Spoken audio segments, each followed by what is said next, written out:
आम गुरुंकर समसामयिक जड़े लोक थिले सी जड़े प्रकांड तांत्रिक गंजे भी खाती जदि गंजे पुड़ियाटे देकी कहब मो बाड़ी रे गछटे अच्छी टिके बाड़ी की कर दियो केस बास लगी से गोटे गंजे पुड़िया तुम बाड़ी गछटा ता बाड़ी करदेव न ता बाड़ी गछ को तुम बाड़ी करदेव खाली गोटे गंजे पुड़िया मात्र शुण ये प्रकार तांत्रिक सी हूँ जाति बढ़े तांका ना है नारण है तार बाप माँ कहीं ना पुरी रे ये जो होटेल मानक सी कौन कहते ना बासन माजिक पेट पोषुला पेट पोषु पोषु गोटे तांत्रिक से होटेल को आसला होटेल आसिक देखला देखी सारी से पिलाटी कहला तू मो सांगे चल सी तो शिखेकी ता सांगे नहीं गला कहला तार शेष समय है जिते विद्या जानता सब तक शिखेदेला शिखे देकी सी तार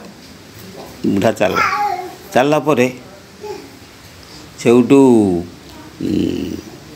से चिंता कला माँ को से साधना कर माँ को भी देखी पार्छ सब कर दिने कहला माँ को जे माँ मोर मुख्यर बाट किए कह से कहले तू पूर्व जाजपुर को जा आ जी तो ये बाहा को धरिक हलैदेव से हूँ तोर गुरु से केवल मुक्ति देव मुझे से खोजी खोजिक आसला आसिकी बैशाख मास कि ना कार्तिक मार्गशीर मास जो धान कटाकटी समय पौष मास टाइम हम सी कियारी फरसता नदी कूल लोक मान सब धान काटुंट सी गोटे गछ मूल बसी ठाकुर आमर जाइए मुठी चाउल आमर सब मुठी चाउल दिए सब गाँव में मुठी चाउल आने मुठी चाउल नहीं फेरुंट फेरला बेलू ये सब चाहिदेला चाहिए कौन जुआटे है जमी जुआटे है सी कौन कला ना हाथ धरिक उठेदेली धैला पादक आला माँ मत तो कहता ये हूँ सदगुरु आ माँ कह जी हाथ धरिक उठेदेव से हूँ आम सदगुरु से ये ठाकुर कहले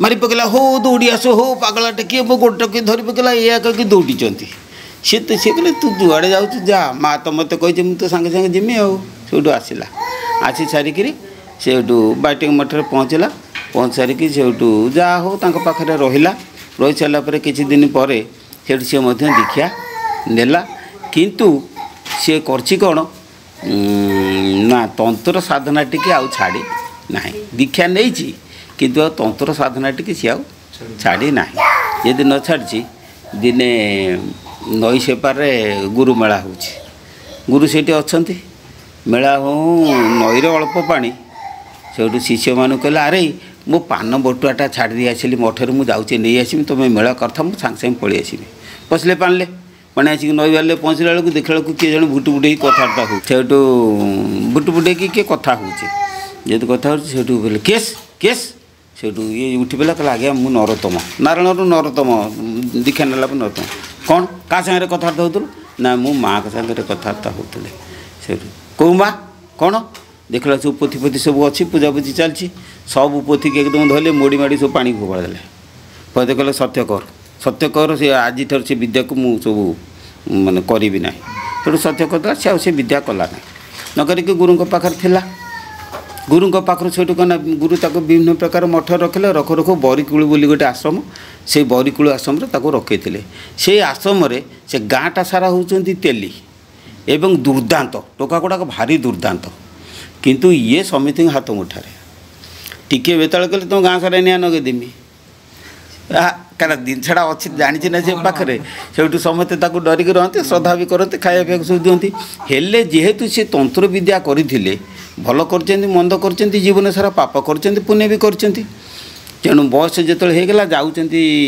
गोटे रास्ता कड़े गोटे ट्रली माल नहीं जाऊला से कौन केमती खसीगला आसिक नागला धक्का कमर बुढ़ा पड़गला गोटे पटे गोटा भांगला यदि भांगला से बरिकुल बोला से कौन कले ना ताकू नहीं बाइटिंग मठरे शोदेले शोदेले से ठाकुर आसिले कहले दया मत टंका दे कहले अरे टंका कौन करूँ ना मुझे कुलेलो गोड़ सब भांगी जाइए भल हम ठाकुर देखुं शेष समय आसिक है कहले मु बुढ़ा लोक तोते कौटू टंका आणिकी देवी से या कहले या कहीदी कहले विषमर विषमर मुझे आज्ञा ना नरोत्तम सेवाटा तोर ठीक है गुरु जो कहले नरोत्तम सेवा तोर गोटे लंग बेंच पड़ी था आम महापुरुष मंदिर पाखे से बेंच उपर बुढ़ा शोई था गोड़ तो भांगी जाए बुढ़ा को टेकिकी से तलू को आने ଆଣିକି ସେଠି ଝାଡ଼ା ଫେରିବେ, ତାକୁ ଝାଡ଼ା କାଢ଼ିବି, ପାଣି ଶୌଚ କରେଇବି, ଲୁଗା ପିନ୍ଧେଇବି, ଠାକୁରଙ୍କ ପ୍ରସାଦ ଆଣିକି ଗାଧୁଆବେଳେ ଖାଇବାକୁ ଦେବି, ଗଞ୍ଜେଇ ଖାଆନ୍ତି ଗଞ୍ଜେଇ ଦଳିକି ତାଙ୍କୁ ଦେବି, ଯାହା ଦରକାର ସବୁ ତାଙ୍କର ସବୁ ଦିଆଚାଲା। ଗୁରୁ ତ କହିଛନ୍ତି ନରୋତ୍ତମ ସେବା, ତ ନରୋତ୍ତମ ସେବା ଯାହା ଦରକାର। ଆଉ ଦିନେ ଗୁରୁ ଯାଇଛନ୍ତି ଗୋଟେ ଯଜ୍ଞକୁ ଯାଇଛନ୍ତି, ସେଇଠୁ ଦିଗେଚ୍ଛା ବୋଲିକି ଜାଗାକୁ ସେ ଯଜ୍ଞକୁ ଯାଇଛନ୍ତି। ମୋତେ ସେଇଠୁ ସେ ଡାକିଲେ 4ଟା ବେଳେ, କିଏ ସେ ନରୋତ୍ତମ ବାବା, କହିଲେ ବିଶମ୍ବର। ମୁଁ କହିଲି ଆଜ୍ଞା। ନା ତୋ ସେବାରେ ସନ୍ତୁଷ୍ଟ ମୁଁ। ହେଲେ ହେଲେ ଆଉ ଅସୁବିଧା କ'ଣ? ନାଇଁ ନାଇଁ ମୁଁ ତୋତେ ଗୋଟେ ଜିନିଷ ଦେବି। ମୁଁ କହିଲି ଆଜ୍ଞା ମୁଁ ନେବି ନାହିଁ। ସେ କହିଲେ ମୁଁ ଦେବି। ମୁଁ କହିଲି ମୁଁ ନେବିନି। କହିଲେ କାହିଁକି? ମାନେ ଏ ଆପଣ ତାନ୍ତ୍ରିକା ମାନ୍ତ୍ରିକା ଜିନିଷ କ'ଣ ଦେବେ, ସେଗୁଡ଼ାକ ମୋର କ'ଣ ହେବ? ସେଇଠୁ କହିଲେ ହେ ଦୟା ତାକୁ ରଖିଛି କି? ଦୟା ତାକୁ ସବୁ ପାଣିରେ ବୁଝେଇ ଦେଇକି ବା ମୋର ସବୁ ଚାପ ପକେଇ ଦେଇଛି, ଆଉ ମୋର ସେ କ'ଣ କିଛି ଅଛି? ଆଉ ତାହେଲେ କ'ଣ ଦେବେ? ନା ଦୟା ଜିନିଷ ଦେବି। ମୁଁ ଆଉ ତାକୁ ଦେବିନି ନା, ନେବି ନା। ଆଉ ସେଇଠୁ ଝୁଲାରୁ କାଢ଼ିକି ଗୋଟିଏ ମୋଟା ଖାତାଟିଏ ସେ ଦେଲେ। ସେ ଖାତାଟା ଯେମିତି ପ୍ରେସ୍ ଅକ୍ଷର ଯେମିତି ହୁଏ ସେମିତି ଗୋଲ ଗୋଲ ହେଇକି ଲେଖା ହେଇଛି। ମୁଁ କହିଲି ଏଇଟା ନରୋତ୍ତମ ବାବାଙ୍କ ହାତ ଲେଖା ନୁହେଁ, ତାକୁ କିଏ ଜଣେ ଲେଖିଛି। ତାକୁ ସବୁ ତତ୍ତ୍ୱ କଥା ଗୁଡ଼ାକ ଭର୍ତ୍ତି ହେଇଛି ମୂଳରୁ ଶେଷ ପର୍ଯ୍ୟନ୍ତ।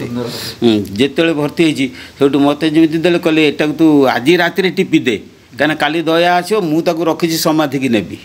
ମୁଁ କିନ୍ତୁ ରାତିରେ ଟିପିମି, ବଲ୍ଟେ ଡିମ୍ ହେଇକି ଜଳୁଛି। ଏଇଠି ଚାଖିଣ୍ଡିକିଆ କାଗଜ ବକଟେ ଭଙ୍ଗା ପେନ୍ସିଲ୍ଟିଏ, ସେଥିରେ ଏତେ ବଡ଼ ଖାତା ଧରିବ ନା? ମୋତେ ବି ଦେଖା ହେଉନି। ମୁଁ କହିଲି ଆଜ୍ଞା ମୁଁ ଆକୁ ରଖିଲି, ମୁଁ ଲେଖି ସାରିକି ତୁମକୁ ଦେବି। ଗଲା, ସିଏ ଏପର୍ଯ୍ୟନ୍ତ ଅଛି। ସିଏ ଆଉ ଗଲେ, ସିଏ ଆଉ ସେଟାକୁ ନେଇପାରିଲେନି, ସେ ରହିଲା ମୋ ପାଖରେ। ଅର୍ଥାତ୍ ତାର ଅର୍ଥ ହେଉଛି ଯେ ଶ୍ରୀ ଶ୍ରୀ ଦୟାନିଧି ପରମହଂସ ଦେବ ଯେଉଁ ତତ୍ତ୍ୱ ଜିନିଷ ଗୁଡ଼ିକ ମୋତେ ସେ ସ୍ୱତନ୍ତ୍ର ଦେଇଥାନ୍ତେ, ଯେତିକି ବଡ଼ ବଡ଼ ପୁରୁଣା ଶିଷ୍ୟ ଅଛନ୍ତି ସମସ୍ତେ କମ୍ପ୍ଲେନ୍ କରିଥାନ୍ତେ। ସେ କାଲିକା ଟୋକା ଗୋଟେ ଆସି କ'ଣ ଆପଣ ତାକୁ ଦେଇଦେଲେ, ଆମକୁ କ'ଣ କିଛି ଦେଲେନି। ତେଣୁ ସିଏ କ'ଣ କଲେ ନା ଏ ବାଟେ ବୁଲେଇ ବଙ୍କେଇକି ସିଏ କ'ଣ କଲେ ନା ତା ପାଖରେ ଅଛି ଜାଣିପାରିଲେ, ଅନ୍ତର୍ଯାମୀ ତ। ସେ କ'ଣ କଲେ ଦୟା କମାୟା କୋଇ ନେଇ ପାୟା, जो पाया वो छिपाया, जो ही छिपाया ज्ञान बढ़ाया, भव सिंधु संताप संग चिड़ाया, भजो चंचल मन प्रेम से भजो, भजो चंचल मन प्रेम से भजो, भजो दया निधि कृपा करो, श्री गुरु चरण याद करो, याद करो मन याद करो, श्री गुरु चरण याद करो। तेणु तांक माया के जानीपारे नहीं। तेणु सी कौन कले ना ये बाटे बुले बंके से दिन से सी आम हाथ को हस्तांतर करेले कौन बुझीपार ना। तेणु गोटे कथा हूँ सी तांकर गुरु जेतोले देबे को बाटे कौन देबे तमें जापर क्या कौन देवे कौ बाटे कौन देवे तुम कौन से सिलेट खड़ी धरिकी पाठ पढ़ेबे सी भाई आसते ना कहले ना भाई किए तोर भाई किए आश्रम अच्छी भाई भी आऊँ तू भी आईबू भाई की भाई जब चाहिए भाई बगैर बाप समस्त दे पारे तार किस दब क्या दब के दब भाई आते दौना के बड़ भाई आते दौनी काड़े कने अलग संपत्ति दे दब तेणु सी जहाँ को उपयुक्त ताको से देबे से अन्य मानक दे पारिबे नहीं। येठी नाहांती वकील नाहांती मामला जुक्ति बेले करी देबे कला धला हेटी वकील मामला ना जुक्ति बेले कला धला कर गुरिया को बेची देले गुरुआ को कम देले सेटे अच्छी तार किसी प्रमाण अच्छी आमर गोटे कथा नहीं सेवा बिना छुराबा बंधुक देखे काठार ज्ञान आदाय करा जाई न पारे आर अच्छी प्रमाण कौटी अच्छी बेसी ज्ञान देल मत कम ज्ञान देल ये कम्प्लेन कहीं करें कौन बुझीपार ना। तेणु गोटे कथा हूँ जे कथित अच्छी शुणा मिले आमर जो जगतगुरु शंकराचार्य तांकर प्रिय शिष्य होती पद्मपाद प्रिय शिष्य है पद्मपाद शिष्य मैंने सब कम्प्लेन कले आज्ञा ताकू बेसी भल पाँच आमको कहीं बेसी भल पाऊना से गुरु आ कि कहले नहीं। दिने गुरु जाइए बाहर आसुँच आसला बेलू आश्रम जो अच्छे आश्रम पाखे गोटे जोर अच्छी जोर पूर्व गुरु आसी पहुँचले गुरु जमी बोले गुरु कहले अरे किए अच्छे रे से जमी कथा कहले शिष्य मैंने सब दौड़ी गले जोर चारिपटू से बुलिकी आसवे गुरु को दर्शन करेंगे प्रणाम करने से आसवे पद्मपाद देखला गुरु आसी पहुँची गले जीवे कौटी से कौन से पानी की डेई पड़े पानी भितर दौड़ी दौड़ी आसुँच से जो पानी भितर दौड़ी दौड़ी जाऊँच से पानी में पादटे पकड़ा बेलू गोटे पद्म फूल फुटी उठुँ पुणी गोटे पाद पकड़ा पद्म फूल फुटी उठुँ दौड़ी दौड़ी जाए गुरु पाद तले पड़ा से गुरु कहले देखला ना जे तुम्हें गुरु को दर्शन कर बोलिकी दौड़िकी आसिल କାହିଁକିନା ପାଣି ଅଛି ବୋଲି ତୁମର ଡର ଅଛି, କିନ୍ତୁ ସେ ଗୁରୁକୁ ଦେଖି ଏତେ ଭାବ ବିହୋଳ, ସେ ପାଣି ଅଛି ବୋଲିକି ତାକୁ ମାଲୁମ ନାହିଁ, ସେ ଦୌଡ଼ିକି ସିଏ ଆସୁଛି। ତାମାନେ ତା ଭକ୍ତି ତମ ଭକ୍ତି ସହିତ ସମାନ ନୁହେଁ। ଗଣେଶ କାର୍ତ୍ତିକ ହେଇଗଲେ ଗଣେଶ ବାସ୍ ପୃଥିବୀ ବୋଲିବେ, ଇଏ ବାପା ମା ଚାଲିବେ କରିପାରିଲେ ଆଉ। ବାସ୍। ତେଣୁ ଗୋଟେ କଥା ହେଉଛି ଯେ ଯାହାର ଯେତିକି ପାଇବାର ଅଛି ଗୁରୁ ଠିକ୍ ସେତିକି ଦେବେ, କମିଲେ ନା। ଆଉ କିନ୍ତୁ ତମେ ଯେତିକି କହିବ ତୋର ସେତିକି ତମେ ପାଇପାରିବ, କାହାଠୁ ମାଗିକି ଆଣିବ। ହଁ ବା ସେ ତା ମୂଳରୁ କଲେ ଛୁରା ବା ବନ୍ଧୁକୁ ଦେଖେଇ କାଠାରୁ ଜ୍ଞାନ ଆଦାୟ କରାଯାଇ ନପାରେ। ଗୁରୁଙ୍କ ଠାରୁ ଗୁରୁକୁ ଜବରଦସ୍ତି ଛୁରା ଦେଖେଇବ ଯେ ବାବୁ ଛୁରା ଦେଉଛି ଆପଣ ମୋତେ ସବୁ ଜ୍ଞାନ ଦିଅନ୍ତୁ, ଆଣିପାରିବ ନା। କୃଷ୍ଣ ଖାଲି ହସି ହସି ସମାଧାନ କଲେ, ଖାଲି ମୁଚକି ହସ ମାରିବେ ସବୁ ସମାଧାନ, କିଛି କେହି ପତା ପାଇଲେନି। ତେଣୁ ଗୋଟେ କଥା ହେଉଛି ଯେ ଗୁରୁ ତାଙ୍କୁ ଯାହାକୁ ଯାହା ଦେବା କଥା ସେ ତାଙ୍କର ସେଇ ହିସାବରେ ଦେବେ। ଆଉ ଗୋଟିଏ କଥା ମନେ ରଖ, ଯେଉଁଦିନ ତୁମେ ଗୁରୁ ଦେବେ ସେଇଦିନ ଯେ ତୁମେ ସବୁ ପାଇଯିବ ସେ କଥା ନୁହେଁ। ସେଦିନ ସେ ମଞ୍ଜି ଦେଲେ, ହେଲା କି, ସିଏ ତୁମେ ଯେତେବେଳେ ତାକୁ କର୍ମ କରିକି ତା ଦେହରେ ସବୁ ଗଜା କରେଇବ ତେବେ ଯାଇକି ସେ ଉପରକୁ ଉଠିବ ନା। ଆଉ ସନ୍ତୁଷ୍ଟ ହେଲା ଭଳିଆ କାମ କରିଦେଲେ ଅଟୋମେଟିକାଲି ଗଜା ବି କିଏ ମଞ୍ଜିରେ ଉଠୁନାହିଁ, ସେଇ ଗୁରୁ ଦୟା କଲେ ଗଜା ଉଠିବ। କିନ୍ତୁ ଗୋଟିଏ କଥା ହେଉଛି ଗୁରୁ ସନ୍ତୁଷ୍ଟ କେଉଁଥିରେ ହେବେ? ସେବାରେ। ଯେ କ'ଣ ସେବା? କି ସେବା? ପାଦ ମୋଡ଼ି ଦେବ, ପାଣି ଆଣିକି ଦେବ, ଖାଇବା ପିଇବାକୁ ଦେବ, ଟଙ୍କା ସୁନା ରୂପ ଦେବ, ସେବା କ'ଣ? ସେବା କାହାକୁ କୁହାଯାଏ? ମୋଟେ ନୁହେଁ। ସେବା ହେଉଛି ବୁଝିଲ କି ମନ୍ତ୍ରମୂଳଂ ଗୁରୁର ବାକ୍ୟମ୍। ଗୁରୁ ଯେଉଁ ମନ୍ତ୍ରଟି ଦେଇଛନ୍ତି ସେଇଟାକୁ ତୁମେ ଯେତେ ସମୟ କରିବ ଗୁରୁ ତୁମର ସେତିକି ସନ୍ତୁଷ୍ଟ ହେବେ। ଗୁରୁ ମନ୍ତ୍ର ସ୍ମରଣ ଯେତିକି ସମୟ କରିବ, ଯେତିକି ନିଷ୍ଠାର ସହକାରେ କରିବ, ଗୁରୁ ତୁମ ଉପରେ ସନ୍ତୁଷ୍ଟ ହେବେ ନିର୍ବିକାର ଭାବରେ। ନିର୍ବିକାର ଯେତିକି କରିବ। କିନ୍ତୁ ଆମର ସେ ଶିଷ୍ୟମାନେ କ'ଣ କରନ୍ତି ନା, ଗୁରୁଙ୍କ ଠାରୁ ଦୀକ୍ଷା ନେଇଯାଇକି ସେ କିଛି ଜଣ କହିଲେ ଆଜ୍ଞା ଆଉ ଟିକେ ଗାୟତ୍ରୀ ଜପ କଲେ ହେବନି ନା? କିରେ ଗୁରୁ ଯେଉଁ ମନ୍ତ୍ରଟି ଦେଲେ ସେ ମନ୍ତ୍ରଟି ତୁମେ 12 ଲକ୍ଷ ଜପ କରିକି ଆଗେ ସିଦ୍ଧି କରନି, ତା ଉପରେ ମନ ରହୁନି ନା। ସିଏ ଦେଲେ ଆଉ କିଛି କ'ଣ ଜପିମି, ଆକୁ ଜପିମି। ଗୋଟେ ଶିଷ୍ୟ ମୋର ଆସି ପହଞ୍ଚିଗଲା, ପହଞ୍ଚାରିକି ସେଇଠୁ ସେ ଉପଦେଶ ନେଲା। ଉପଦେଶ ନେଇକି ଆସି କହିଲା କ'ଣ କରିବି, ମୁଁ 5 ମାଳା 10 ମାଳା ଲେଖା କୃଷ୍ଣ ମନ୍ତ୍ର ଜପ କରୁଥିଲି। ମୁଁ କହିଲି ନା ରେ ସେଗୁଡ଼ା ସବୁ ଛାଡ଼, ଇଏ ଗୋଟିଏ ଜିନିଷରେ ସବୁ ମିଳେ, ଗୋଟିଏ କର। କହିଲା ନା କିଛି ଗୋଟେ ଜପ କରିବି ନା। ଆଉ ମୁଁ ତାହେଲେ ତୋର କରୁନୁ। ତାମାନେ କ'ଣ? ଅଜପା ଦେଲି ତୁ ପୁଣି ଜପ କରିବୁ। ମୁଁ 5ମ ଶ୍ରେଣୀ ପାଠ ଦେଲେ ପୁଣି 4ର୍ଥ ଶ୍ରେଣୀ ପୁଣି ଆସିକି ମଡ଼େଇବୁ, ମଡ଼ା। ବ୍ୟାକରଣ ବହି ଫୋପାଡ଼ି ଦେଇକି ପୁଣି ଆସିକି ମଡ଼ଉଛୁ କ'ଣ? ବୁଝିପାରୁଛ ନା? ଲୋକମାନଙ୍କର ସବୁ ଏଇଭଳି ପ୍ରକାର ଚିନ୍ତାଧାରା। ଯେତେବେଳେ ନିଷ୍ଠା ଆସିବ, ଶ୍ରଦ୍ଧାବାନ୍ ଲଭତେ ଜ୍ଞାନମ୍ ତତ୍ପର ସଂଯତେନ୍ଦ୍ରିୟ ଜ୍ଞାନଂ ଲବ୍ଧ୍ୱା ପରଂ ଶାନ୍ତି ମଚିରେଣାଧିଗଚ୍ଛତି। ଶ୍ରଦ୍ଧାବାନ୍ ଲଭତେ ଜ୍ଞାନମ୍। ତୁମେ ଯେତିକି ଶ୍ରଦ୍ଧା କରିପାରିବ, ଯେତିକି ଭଲ ପାଇପାରିବ, ଯେତିକି ହୃଦୟ ସହିତ ହୃଦୟ ମିଳେଇ ପାରିବ, ତେବେ ଯାଇକି ହେବ ନା। ଆଉ ଶ୍ରଦ୍ଧା ନଥିଲେ କିଛି ହେଇପାରିବନି। ଶ୍ରଦ୍ଧା ନଥାଇ ଅନ୍ତର୍ଗତେ ମୁଁ ତାହୁଁ ଘେନିବି କେମନ୍ତେ। ଅନ୍ତର୍ଗତରେ ତୁମର ଶ୍ରଦ୍ଧା ନିହାତି ରଖିବା ଦରକାର। ଶ୍ରଦ୍ଧା ଭକ୍ତି ରଖିବ।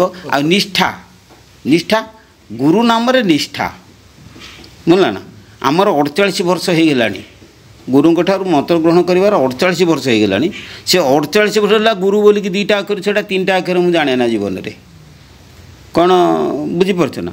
ତେଣୁ କାହିଁକି ନା ଗୁରୁ ଯେଉଁ ମଞ୍ଜିଟି ଦେଲେ, ନାମ ରୂପକ ମଞ୍ଜି ଯେତେବେଳେ ଦେଲେ, ତୁମେ ସେଇ ମଞ୍ଜିଟାକୁ ସାର ଦେଇକିରି ତୁମେ ତାକୁ ଯଦି ଫଳେଇ ପାରିବ ସେ ଗଜା ହେବ। କିନ୍ତୁ ସେ ମଞ୍ଜିଟି ମନ ହେଉନାହିଁ, ତାକୁ ଥୋଇଦେଲି। ମନ ହେଉନି କହୁଛି କେମିତି କହୁଛି ହେଉନାହିଁ? ତୁମକୁ ଗୁରୁ ମନ୍ତ୍ରଟେ ଦେଲେ ନା, ତୁମେ ମନ୍ତ୍ର ଟିକେ ରଖିଦେଲ, ରଖିଦେଇଛ ପୁଣି ଜଗନ୍ନାଥ ପୂଜା କଲ, ପୁଣି କୃଷ୍ଣ ପୂଜା କଲ, ପୁଣି ଆଉ ତାକୁ ପୂଜା କଲ, ଅନ୍ୟ ସାଧୁ ପାଖକୁ ଦୌଡ଼ିଲ। ଏଗୁଡ଼ାକ ସବୁ କ'ଣ ହେଲା? ଯେଉଁଟା ଦିଆଗଲା ସେଇଟା ରହିଗଲା, ତା କାମଟା ତୁମେ ଆଉ କଲନି, ଅନ୍ୟ କାମ ଗୁଡ଼ାକ ସବୁ କଲ। ହେଲା ବେଳକୁ ସେ ଗଜାଟା ଧୀରେ ଧୀରେ କ'ଣ ହେଇଗଲା? ମରୁଡ଼ି ହେଉଛି ନା। ଆଉ କିନ୍ତୁ ଗୋଟେ କଥା ହେଉଛି ନାଇଁ, ସବୁ ଛାଡ଼, ମୋତେ ପାଇବୁ, ମୋତେ ପାଇଲେ ସବୁ ପାଇବୁ। ଏକାକାର ଏକାଗାର ଏକାଧାର କଲେ ପାଇବ ଗୁରୁ ବିଚାର। ଏକ ଦେବା ଏକ ସେବା। ପ୍ରଥମେ ଏକ ଦେବା ଆଉ ଏକ ସେବା। ଗୋଟିଏ ଠାକୁରଙ୍କୁ ତୁମେ ପୂଜା କର, ଗୋଟିଏ ଠାକୁରଙ୍କର ଏକ ପ୍ରକାର ସେବା କର। ଏକ ଆକାର, ଗୋଟିଏ ଆକାରକୁ ସବୁବେଳେ ପାଇଁ ଧ୍ୟାନରେ ଚିନ୍ତା କର, ହେଲା କି। ଏକାଗାର, ଗୋଟିଏ ଘରେ ବସ। ଏକାଧାର, ଗୋଟିଏ ତାଳରେ ମନ୍ତ୍ର ଜପ କର, ଅଜପା କର, ସ୍ମରଣ କର, ଯାହା କର, ଗୋଟିଏ ତାଳରେ। ତାଳ ବେତାଳ ହେବନି, ତେବେ ଯାଇକି ହେବ ନା। ଆଉ ଆମର ନିଶ୍ୱାସ ଦିନ ରାତି 24 ଘଣ୍ଟା ଭିତରେ 21,600 ଥର ଚାଲିଛି। ତୁମେ ତାକୁ କମେ 8,800 ଥର କରିଦିଅ। ଅଟୋମେଟିକ୍ ତୁମର ସବୁକିଛି ହେଇଯିବ।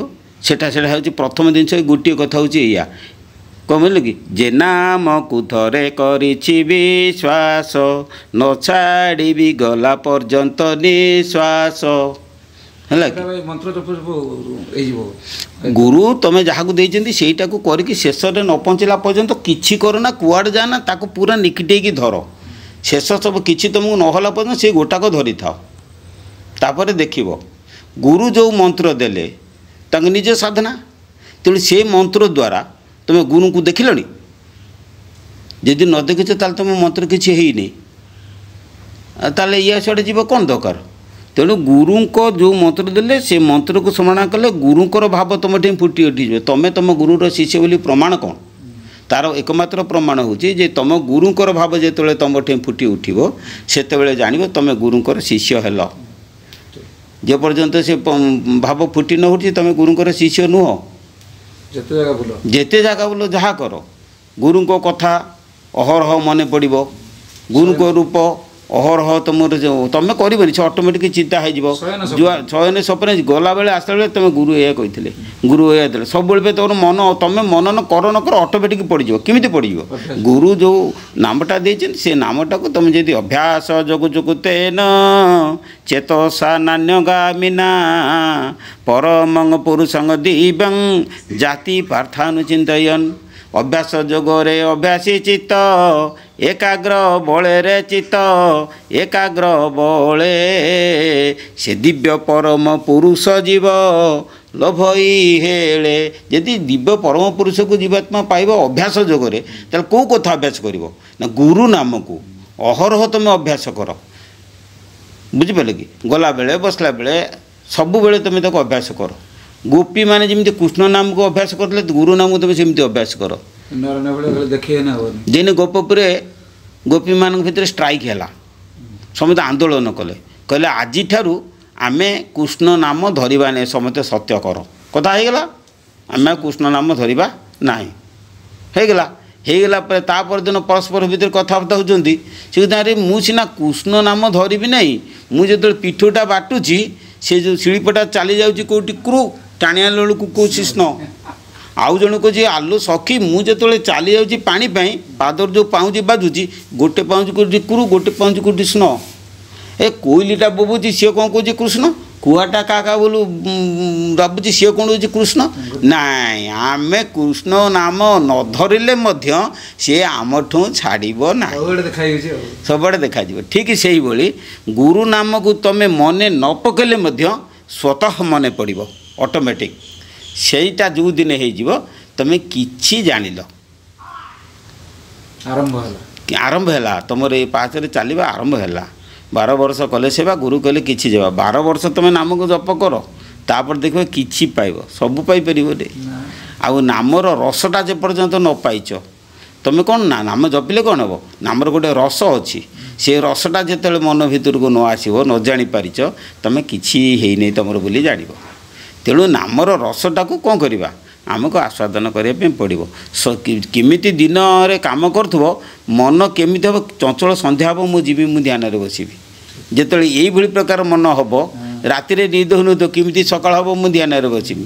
ଯେତେବେଳେ ଏଇଭଳି ପ୍ରକାରର ତୁମ ଭିତରେ ଆସକ୍ତ ଜନ୍ମିବ ଗୁରୁ ନାମ ଉପରେ, ସେତେବେଳେ ଜାଣିବ ତୁମେ କିଛି କଲ ଯେଟା ବିଷୟରେ ଜଡ଼ିକି ଅଛି। ଆଉ ନାଇଁ ବାବା ମୋତେ କୁଣ୍ଡଳିନୀ ଜାଗ୍ରତ କରିଦିଅନି, ବାବା ମୋର ଚକ୍ର ଦୁଇଟା ଗୋଟେ ଆକ୍ଟିଭେଟ୍ କରିଦିଅନି। କ'ଣ କିରି ଏଗୁଡ଼ାକ କ'ଣ ଦରକାର? ଲୋକ କହୁଛନ୍ତି କିରି ଏଗୁଡ଼ାକ ସବୁ କ'ଣ ଦରକାର? କିରି ତୁମର କେଉଁ କଥା କ'ଣ ଆଗେ ପ୍ରଥମେ ଦରକାର କ'ଣ ମନଟାକୁ ସ୍ଥିର କରିବା।